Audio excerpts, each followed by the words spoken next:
Hello everyone, welcome to the Pandits. देखो, आज की वीडियो में हम बात करेंगे impact of vendor change in your preparation. ठीक है, ये मैंने देखो जानबूझ के लिखा हुआ है यहाँ पे, इन योर प्रिपरेशन, क्योंकि 2-3 दिन से काफ़ी ना हाइप बनी हुई है। सब लोग वीडियो डाल रहे हैं बराबर कि क्या अब कैसा पेपर आएगा, क्या क्या चीज़ें चेंज होंगी, पीवाई क्यूज करो या नहीं करो, और बहुत सारे डाउट्स भी इसके रिगार्डिंग मतलब बार बार मेरे को भी आ रहे हैं मैसेजेस के थ्रू बच्चों के।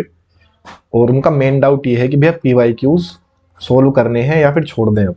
ठीक है, उनकी कितनी इंपॉर्टेंस है। तो देखो, दो चीज़ें हैं। वेंडर चेंज होने में क्या टेक्निकलिटी है, कैसे बिडिंग होती है, कौन कौन सी कंपनी जिसमें पार्टिसिपेट कर रही है, कौन जीतेगी। अगर टेक्निकल चीज़ें जाननी है तो आरबी वाले शुभम जैन भाई ने वीडियो बनाई हुई है ऑलरेडी। ठीक है, वो वाली वीडियो मैंने सुबह शेयर भी की थी, वो देख सकते हो। यहाँ पे जो हम इस वाली वीडियो में बात करेंगे वो टेक्निकलिटी की नहीं, थोड़ा सा माइंड सेट की बात करेंगे कि जो माइंड सेट तुम्हारा होना चाहिए फिलहाल अभी इस न्यूज़ के बाद, कि कितना इम्पैक्ट आएगा तुम्हारी प्रिपरेशन पे। ठीक है, क्योंकि बच्चे बार बार यही बोल रहे हैं कि अब तो पीवाई क्यूज नहीं करने हैं। और कुछ मतलब ऐसे प्लेटफॉर्म्स भी हैं, चाहे उनको तुम टीचर्स बोलो या बुक्स पब्लिकेशंस बोलो, कुछ भी, जो इस तरह की मतलब थोड़ा सा हिंट्स दे रहे हैं कि अब तो जो पीवाई क्यूज है वो बिल्कुल ही बेकार है, करने की कोई नीड नहीं है। अब नए क्वेश्चंस आएंगे, और वो नए क्वेश्चंस किस तरह के आएंगे उनकी हम एक्सपेक्टेड वीडियोस वगैरह डालेंगे बना बना के थंबनेल ना, कि अब वेंडर में क्या पूछा जाएगा वगैरह वगैरह। तो पहली चीजें तो ये है कि देखो भैया, ये वाली चीजें जो इग्नोर करना। ठीक है, अभी किसी को पता नहीं है कुछ भी क्या इम्पैक्ट पड़ेगा, कि क्या क्वेश्चंस नए क्रिएट होंगे, किस तरीके से बनाए जाएंगे। बट जो चीजें फॉर श्योर होनी है वो वाली चीजें मैं यहाँ पे मेंशन कर दूंगा कि कितना तैयारी में तुम्हारे चेंज होना चाहिए। ठीक है, और इसमें हम तीनों की बात करेंगे, बिगिनर्स जो बेसिक अपने हैं, और अपने मॉडरेट्स जिन्होंने एक दो बार अटेम्प्ट दिया हुआ है, और अपने प्रो वाले बच्चे भी। ठीक है, तो तीनों के बारे में बात करेंगे अपन। स्टार्ट करते हैं, लास्ट तक देख लेना। ठीक है, तो हमारा मेन मोटिव यही है कि इंपॉर्टेंस ऑफ पीवाई की और क्या क्या चेंजेस रहेंगे। ठीक है, तो जो एग्जाम अब नए लोग बनाएंगे, कोई भी अगर नई कंपनी आती है उनके पास अपने सब्जेक्ट एक्सपर्ट्स होते हैं। ठीक है, एसएससी जिसको भी बिडिंग करके वो कोई भी जीतेगा, तो उनके पास अपने सब्जेक्ट मैटर एक्सपर्ट होंगे। बट एसएससी की गाइडलाइंस होती है कुछ फिक्स, कि किस तरीके से पेपर बनाना होता है। एसएससी का फिक्स सिलेबस होता है और फिक्स एग्जाम पैटर्न होता है। तो ना ही हमारा सिलेबस चेंज हुआ है, सिलेबस भी हमारा सेम है अभी, और ना ही हमारा एग्जाम पैटर्न चेंज हुआ है, ये भी हमारा सेम है। ठीक है, तो जो बहुत ज्यादा इम्पैक्ट पड़ता है ना, सबसे ज्यादा इम्पैक्ट वो तब पड़ता है जब अगर हमारा सिलेबस चेंज हो जाता, या फिर हमारा एग्जाम पैटर्न कुछ नया हो जाता। जैसे भी 2022 में हमारा नया एग्जाम पैटर्न आया था, तो काफी दिक्कतें हुई फिर बच्चों को वो एडजस्ट करने में, कि भाई जीएस भी पढ़नी है मेंस में, और फिर रीजनिंग भी पढ़नी है वगैरह वगैरह ना। तो जो दो चीजें हैं हमारे मेन पिलर्स, सिलेबस और एग्जाम पैटर्न, दोनों के दोनों हमारे सेम है। सिर्फ जो क्वेश्चन सेट करेगा वो एजेंसी बदलेगी, तो उससे भी इतना फर्क नहीं पड़ेगा, क्योंकि जो गाइडलाइंस एसएससी की है फिक्स वाली, किस तरीके से पेपर सेट करना है, क्या क्या सिलेबस फॉलो करना है, तो वो चीजें सेम रहेंगी जो पहले थी। ठीक है, गाइडलाइंस वो सेम ही है। अब बात आती है कि पीवाई क्यूज की। ठीक है, जो हमारा मेन मुद्दा है इस टॉपिक का, कि करने हैं नहीं करने हैं। देखो, हम जो एक बेसिक रोड मैप लेके चलते हैं, अगर आप बिगिनर हो, ठीक है, हम यहाँ पे एक 3 स्टेप बनाते हैं। ठीक है, यहाँ पे एक बिगिनर बच्चा है, और ये फर्स्ट सीढ़ी जो चढ़ेगा, ये वाली सीढ़ी होगी अपनी सिलेबस की।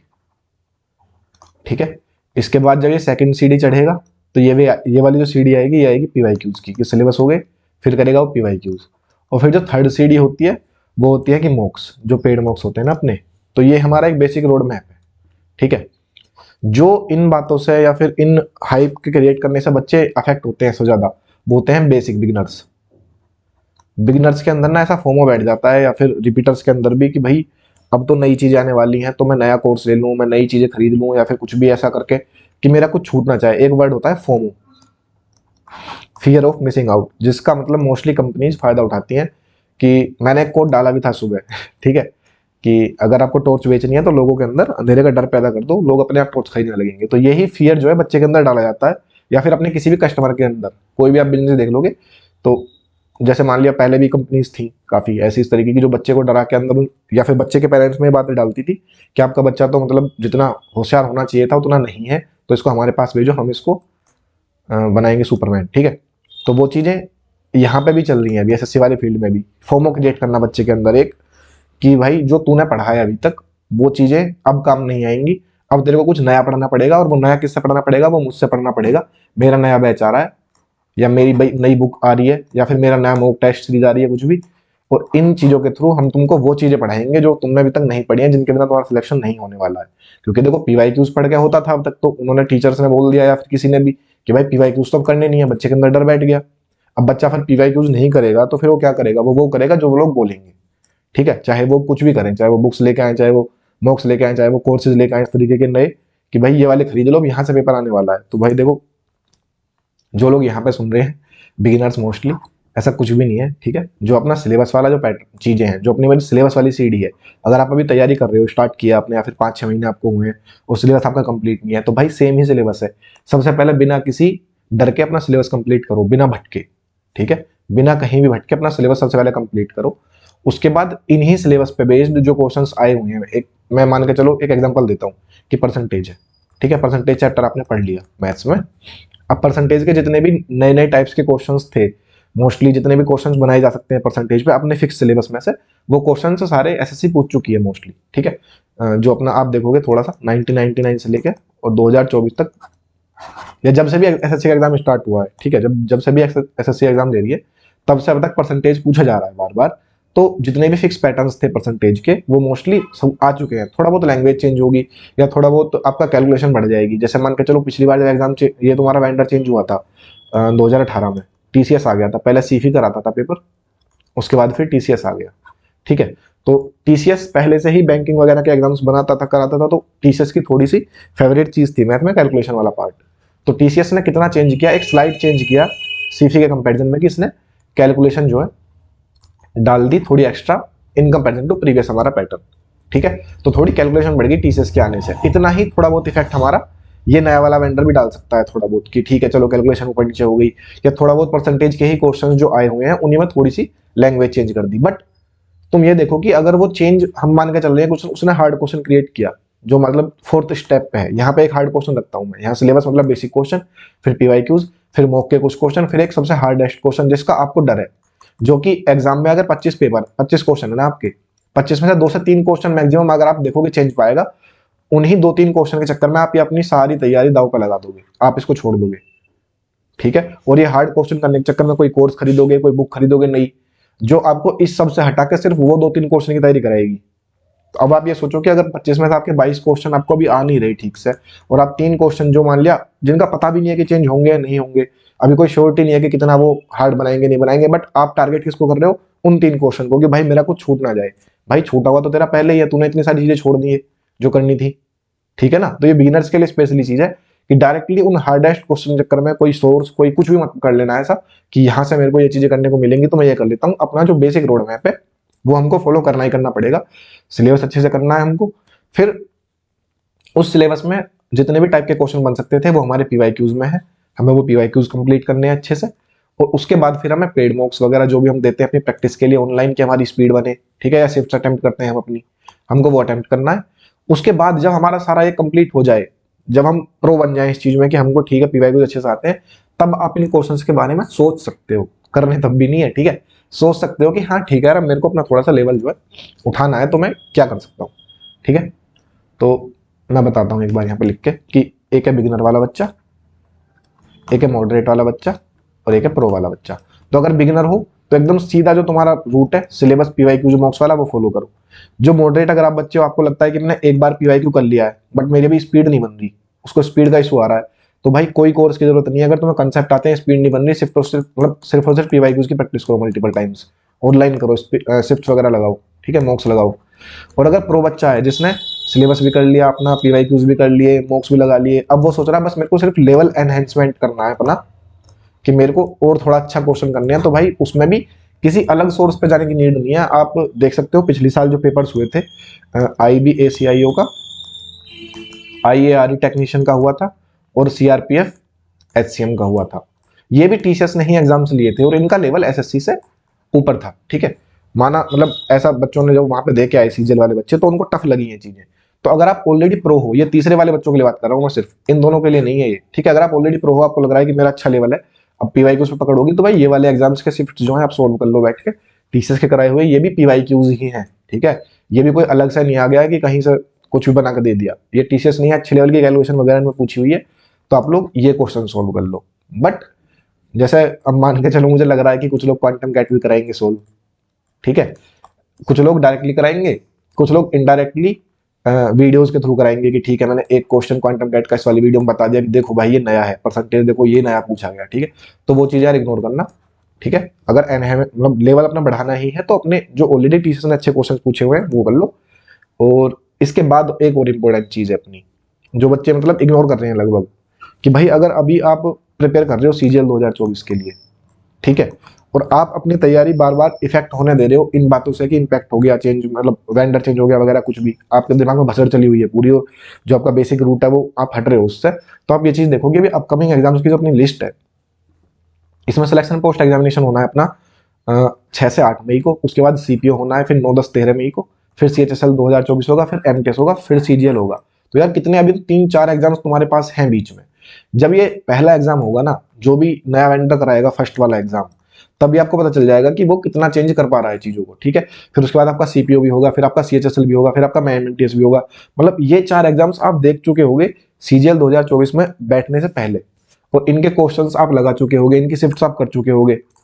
तो फिर अभी से क्यों डरना है, अभी क्यों चेंज करनी है चीजें बिना मतलब अभी तो कुछ भी हमें पता नहीं है कि नई चीज क्या पूछने वाला है, तो अभी से क्यों ऐसा कोर्स लेकर बैठ जाओ कि जो आपको यही दिखाता रहे बस कि कुछ नया आने वाला है ना।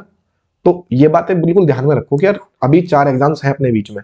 अगर कोई सीपीओ को भी टारगेट कर रहा है तो उसके पास भी अभी देखो ये वाला पेपर स्टार्टिंग में ही टेंटेटिव डेट इसकी है, तो इसके पास भी मई के 20 दिन बचेंगे सीपीओ के अकॉर्डिंग कुछ नया करना है तो। बट अगर एक बच्चा ऐसा है जो अभी प्रॉपर अभी तैयारी हुई नहीं है उसकी पीवाईक्यूज की, और वो इन चीजों के या इन जितनी भी चीजें चल रही हैं डराने वाली, इनके बहकाए में आके अगर वो अभी अपनी तैयारी छोड़ दे और जो पीवाईक्यूज है वो करने अभी छोड़ दे और सिर्फ हार्ड क्वेश्चन ढूंढने लग जाए कि मेरे को हार्ड करनी है, तो भाई उसका तो बंटाधार हो जाएगा ना, कहीं का भी नहीं बचेगा वो बच्चा, ठीक है। तो जो इंपॉर्टेंस है पीवाईक्यूज की वो कभी चेंज नहीं होने वाली भाई, ठीक है। अपने लिए आज के टाइम पे यही सबसे इंपॉर्टेंट है कि जितना हमारे हाथ में है, जितनी चीजें हमारी हाथ में है वो हम करें, और हमारे हाथ में भी वही है कि हमारा सिलेबस, एग्जाम पैटर्न, पीवाईक्यूज ये हमारे हाथ में है, हम इनको अच्छे से कर लेंगे। इनको अच्छे से करने के बाद में फिर हम कुछ अच्छे जो मैंने बताए थे कि अगर आपका लेवल प्रो हो गया कि वो वाले एग्जाम्स लगा लो, और स्टिल हमारे पास 4 एग्जाम्स हैं बीच में देखने के लिए कि हमारे क्या होने वाला है नए वाले वेंडर में, ठीक है। और एक और चीज की श्योरिटी कि जो भी नया वेंडर जब डिक्लेयर होगा, मान के चलो अप्रैल में डिक्लेयर होता है, मैं मतलब अगर मई में एग्जाम कराना है उनको सिलेक्शन पोस्ट, तो अप्रैल तक तो फाइनलाइज हो ही जाएगा, ठीक है। तो जो भी नया वेंडर आता है उसने पिछले जो एग्जाम्स कराए होंगे कंडक्ट, उनके पेपर्स जो होंगे उनसे हमें आइडिया लग जाएगा कि ये किस तरीके के क्वेश्चंस बनाते हैं। जैसे मैंने अभी बताया था कि टीसीएस वाले पहले बैंकिंग के वगैरह एग्जाम्स में कराते थे, तो कैलकुलेशन का पता था सबको कि ऑलमोस्ट ये कैलकुलेशन ये थोड़ा सा प्लस लेवल करेंगे, ठीक है। तो जब भी आपका वेंडर फाइनलाइज हो जाएगा तब उसके जो पहले कराए हुए एग्जाम्स हैं उनके पेपर्स को एनालिसिस करने के बाद में जो भी कंक्रीट पॉइंट्स निकलेंगे कि क्या क्या चेंजेस पॉसिबल हैं, उनकी वीडियोस हम यहाँ पे भी डाल देंगे और सारे टीचर्स भी डाल देंगे उनकी वीडियोस, सारे अच्छे चैनल्स जो भी आपको चाहते हैं कि आपका सिलेक्शन हो वो सब वो चेंजेस आपको बताएंगे। उस टाइम तक का वेट कर लो, अभी से मत भागो इधर उधर ना, ठीक है। तो अपने हाथ में अगर पीवाईक्यूज हैं तो अभी पीवाईक्यूज करो, जैसे ही वेंडर फाइनलाइज होता है इसके प्रीवियस कराए हुए एग्जाम पेपर्स को एनालाइज करके जो भी चीजें हमें तैयारी में अपने चेंज करनी होंगी उनकी वीडियो हम खुद यहाँ पे डाल देंगे, ठीक है। चलो मैं ही बना के डाल दूंगा कि क्या क्या चेंजेस है, और मैं रेफरेंस भी डाल दूंगा वीडियोस के, जो टीचर्स अगर कोई अच्छी वीडियो बनाते हैं उन चेंजेस पे तो उनके लिंक्स भी हम अपने टेलीग्राम चैनल पर डाल देंगे। तो अभी बिल्कुल भी बिना डरे सिर्फ और सिर्फ अपनी पढ़ाई पर फोकस करना है, अपना सिलेबस करना है, अपने पीवाईक्यूज अच्छे से करने हैं, और फिर अपने मॉक्स वगैरह लगाते रहो, शिफ्ट्स लगाते रहो, ठीक है। बिल्कुल भी ऐसा नहीं करना कि मेरे को पता है मेन चीज क्या है कि डरने के बाद, मैं तो कह रहा हूँ कि बिगिनर तो ठीक है, बट जो रिपीटर बच्चा है ना, जिसने पहले सारे कंसेप्ट कर लिए, जिसको चीजें आती हैं अच्छे से, ठीक है, जिसकी प्रैक्टिस भी चल रही है, वो भी एक तरीके से इन सब वीडियोस को देख के उसके अंदर फॉर्मो डल जाएगा कि यार पता नहीं मैं क्या मिस कर रहा हूँ। और फिर वो क्या करेगा कि वो कोई भी बैच खरीद लेगा जिसमें उसको डेली 2 से 3 घंटे की क्लास देखनी पड़ेगी सिर्फ इस फॉर्मो को हटाने के लिए, और वो इस 2 से 3 घंटे की क्लास में सीखेगा कितना, मुश्किल से मुश्किल 1-2 मतलब ऐसा होगा क्वेश्चन जो उसको नहीं आता होगा वो भी वो सोल्व कर लेगा अगर उसको कंसेप्ट आते हैं तो, या उसकी प्रैक्टिस है तो, ठीक है। जबकि मैथ्स में और रीजनिंग में हमारी स्पीड मैटर करती है, पेपर में तुम्हारी स्पीड चाहिए तुमको कि मेरे को स्पीड से क्वेश्चन करने आने चाहिए। अब अगर मैथ का टाइम वो जिसको ऑलरेडी कंसेप्ट आते हैं, उस जिसको ऑलरेडी प्रैक्टिस आती है अपनी, उसको कर रखी है, वो सिर्फ अपने फोमो के चक्कर में या किसी भी हाइप के चक्कर में अगर एक कोर्स कोई भी वो खरीद लेता है जहां पर उसको 2 से 3 घंटे सिर्फ वीडियोस देखनी पड़ रही है, और उसको फिर बाकी के सब्जेक्ट्स भी करनी है, इंग्लिश भी करनी है, जीएस भी करनी है, रीजनिंग भी करनी है, इनके मतलब इनको टाइम देने के लिए, और फिर बाद में मैथ का भी 3 घंटा, तो वो प्रैक्टिस कब करेगा फिर खुद की, मतलब जो इसको स्पीड बनानी थी शिफ्ट्स के थ्रू, उसके लिए तो उसके पास टाइम नहीं बचेगा सेल्फ प्रैक्टिस के लिए। और मैथ में सबसे इंपॉर्टेंट चीज है सेल्फ प्रैक्टिस। जब तुम्हारा सिलेबस हो चुका है, कंसेप्ट्स वगैरह प्रैक्टिस तुम एक बार कर चुके हो बुक से, तो जितना ज्यादा तुम स्पीड बनाओगे अपनी ऑनलाइन शिफ्ट्स के थ्रू, वो तुम्हारा एग्जाम में काम आएगी। ना कि तुम जो वो बैच देखोगे बैठ के सिर्फ और सिर्फ अपना डर भगाने के लिए कि मेरे को कुछ नहीं आता, जबकि आपको चीजें ऑलरेडी आती हैं। ठीक है, तो जो बिगिनर्स हैं उनके लिए एक चीज कि भाई पहले अपना जो फिक्स पाथ है वो फॉलो करो। ठीक है, जो मॉडरेट्स हैं वो भाई शिफ्ट्स लगाओ, अपनी स्पीड बढ़ाओ, और जिनका ऑलरेडी सब अच्छा है भाई बाकी सब्जेक्ट्स भी देखो। ठीक है, जीएस पढ़ लो उसकी जगह पे। अगर आपको ऑलरेडी मैथ अच्छा है तो किसी भी फॉर्मों में आके, किसी भी इधर उधर की भटकाई चीजों में आके डर के कोई भी ऐसा चीज मत फॉलो करने लग जाना जिसका टाइम टू बेनिफिट रेशियो बहुत कम हो। हमारे देखो प्रिपरेशन में टाइम टू बेनिफिट रेशियो बहुत मेहनत, मतलब बहुत ज्यादा इंपॉर्टेंट है ये चीज कि अगर आप 3 घंटे अपने दे रहे हो तो आपको कितनी उससे वैल्यू मिली। ठीक है, तो अगर ऑलरेडी आपको सब चीजें आती हैं तो टाइम वेस्ट करने की कोई नीड नहीं है, अपने वीक वाले सब्जेक्ट्स पे काम करो। और जो मैंने बोला कि जैसे ही वेंडर फाइनलाइज होगा तो क्या क्या चीजें हमको करनी पड़ेंगी चेंज, वो हम ऑलरेडी यहाँ पे बता देंगे, एक बार देख लेना। और अब ये वीडियोस वगैरह देखना बंद करो कि क्या होने वाला है क्या नहीं, भाई सबके लिए होगा जो भी होगा। ठीक है, अगर मान के चलो वर्स्ट केस लेके चलो आप, वर्स्ट केस क्या होगा कि बहुत हार्ड पेपर आएगा, मान के चलो 1% भी नहीं 0.1% ऐसा होगा कि बहुत हार्ड पेपर आ गया, तो भाई जो तुम्हारा पेपर है ना सीजीएल का, ये रैंक का एग्जाम है, ये मार्क्स का एग्जाम नहीं है। ठीक है, मार्क्स मैटर नहीं करते, रैंक मैटर करेगी। ये क्यों बोल रहा हूँ मैं, मान के चलो ऐसा हुआ कि अगर पेपर इजी आता है और 200 में से 190 नंबर आपके आए, बट आपसे ऊपर ही 190 से ऊपर ही सिर्फ 190 से 200 वाले ही काफी सारे बच्चे हैं, तो आपके 190 मार्क्स वो मैटर नहीं करेंगे क्योंकि रैंक तो इन बच्चों के ऑलरेडी आपसे ऊपर है। बट अगर आपका एक हार्डेस्ट पेपर आ गया और आपके 150 नंबर है 200 में से, बट बाकी लोगों के 150 से कम है, तो वहां पर आपकी रैंक 150 पे भी काफी अच्छी बन रही है। समझ रहे हो ना? तो मार्क्स से ज्यादा अपनी रैंक मैटर करती है, और रैंक मतलब कंपटीशन आपके साथ के लोगों से जो बाकी लोग कर रहे हैं ना। ठीक है, तो कहने का मतलब है कि ऐसा मत सोचो कि हार्ड पेपर आ गया तो मेरे लिए ही हार्ड होगा वो। भाई जो भी बंदे तैयारी कर रहे हैं ना वो सबके लिए हार्ड रहेगा फिर, एक्सेप्ट 1% जो मतलब थोड़े से ऑलरेडी प्रो हैं। ठीक है, किसी भी तरीके से उन्होंने मान लिया बैंकिंग वगैरह के अच्छे एग्जाम दे रखे हैं और टफ एग्जाम दे रखे हैं जहाँ पे रीजनिंग आती है, तो उनका तो अलग है, बट मोस्टली सभी बच्चों के लिए वो चीजें हार्ड होंगी अगर हार्ड आ जाती हैं तो। ठीक है, और अगर ईजी आती हैं तो फिर वो सबके लिए ईजी होंगी, मॉडरेट आती है तो मॉडरेट भी सबके लिए होंगी। ठीक है, तो कोई ऐसा नहीं होने वाला कि अगर हार्ड आ गया तो मेरा छूट जाएगा या फिर मैं क्या करूं कि मेरा ना छूटे। ठीक है, वो चीजें नहीं देखनी है अपने को, मार्क्स से मतलब नहीं है अपने को, रैंक से मतलब है, रैंक निकालनी है अगर आप, तो जो फिक्स पाथ है वो फॉलो करते रहो, भटकना नहीं है। ठीक है, तो इस वीडियो का मोटिव यही था कि इम्पैक्ट तुमको तुम्हारी प्रिपरेशन पर कितना इम्पैक्ट डालना है। ठीक है ना, अपने लेवल के अकॉर्डिंग। बिगिनर हो, जो फॉलो करते हो फॉलो करो, रिपीटर हो शिफ्ट्स लगाओ, और अगर ऑलरेडी सब कुछ आता है तो बाकी सब्जेक्ट्स देखो या फिर वो जो पेपर बताए थे वो सोल्व कर लो। ठीक है, इस वीडियो में इतना ही। थैंक्स।